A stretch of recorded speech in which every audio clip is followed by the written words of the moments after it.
জয় গুরু বন্ধুরা, আমার চ্যানেল বিটিস কিচেনে আপনাদের সবাইকে স্বাগত। আজ আমি আপনাদের রান্না করে দেবো চিটে কাঁকড়া, একদম ছোটো কাঁকড়া। দেখুন, এই ছোটো কাঁকড়া এনেছে আমি, কেটে বেছে সুন্দর করে ধুয়ে রেখে দিয়েছি।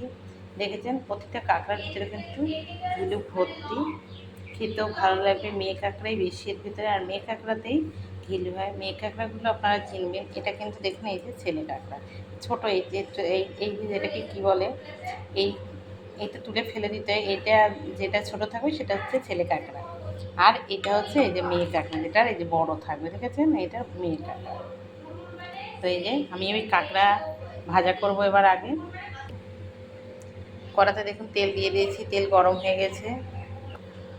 কাঁকড়া লবণ হলুদ দিয়েছি, এবার মেখে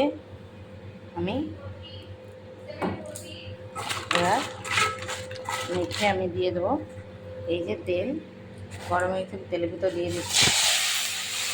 কাঁকড়াগুলো একটু ভেজে নেব।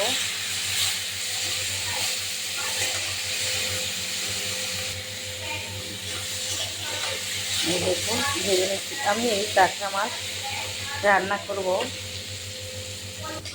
সেই উপকরণ হচ্ছে দেখুন ডাঁটা আলু দিয়ে। আমি আলুর ছোকলা ছাড়াইনি, তো ডাঁটা আর আলু আমি কেটেছি, আর ডাঁটা শাকে কটা শাক রেখেছি কচি কচি, সেটা দিয়ে দেবো। ডাঁটা আলু দিয়ে এই কাঁকড়া দিয়ে আমি তরকারি করবো।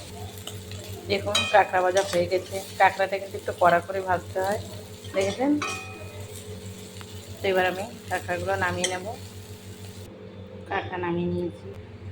কাঁকড়া ভাজাতে তেল আছে, তেলের ভিতরে আমি এই যে ডাঁটা এবং আলু কেটে রেখেছি সেটা দিয়ে দেবো।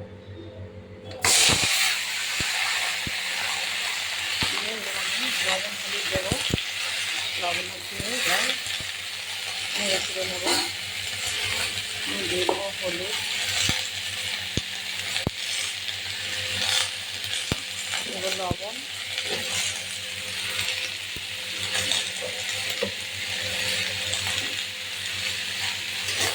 এবার নেড়ে চেড়ে একটু সবজির গায়ে জলটাকে একটু শুকিয়ে নেবো।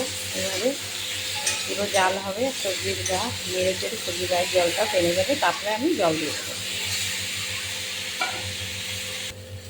দেখুন, সবজির গায়ে জল পুরো টেনে গেছে। এবার আমি দিয়ে দেবো জল। যেমন ঝোল খাবে, এটা তো প্লেন তরকারি হবে, একটু কাঁচা লঙ্কার উপরে ডাঁটা এবং আলু সেদ্ধ হতে যতটুকু, ব্যাস। এবার আমি জাল হওয়ার পরে একটু আমি দিয়ে দেবো কাঁচা লঙ্কা চেরা। এই যে দেখুন, আমি কাঁচা লঙ্কা 5-6টা একদম ছিঁড়ে রেখেছি, এই যে দিয়ে দিচ্ছি। এবার ঝোল যেহেতু জাল হচ্ছে, এই কাঁচা লঙ্কা চেরা দিয়েই তরকারি কিনতে হবে, কোনো মশলা হবে না, প্লেন তরকারি।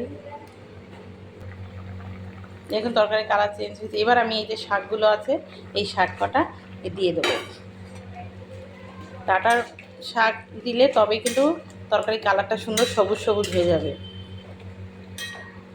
আলুটা সেদ্ধ হয়ে গেছে, ডাঁটা শাকটা তাড়াতাড়ি সেদ্ধ হয়ে যাবে, তাই একটু আলু ডাঁটা সেদ্ধ গলে যাবে বেশ, তারপরেই শাকটা একটু দিতে হবে, তাহলে সবুজ সবুজ থাকবে। কিন্তু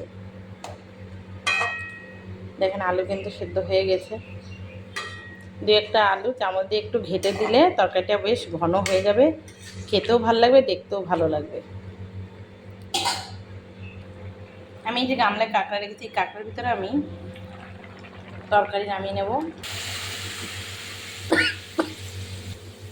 দেখুন, ফোড়ন দিয়ে দিয়েছি, তেজপাতা না, শুকনো লঙ্কা আর জিরে ফোড়ন দিয়েছি।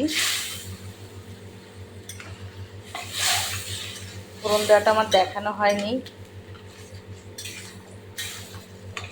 দেখছেন, তরকারি কিন্তু একদম ঘন ঘন সুন্দর। এভাবে নেড়ে চেড়ে কাদা কাদা হয়ে যাবে তরকারি, একদম গায়ে মাখা।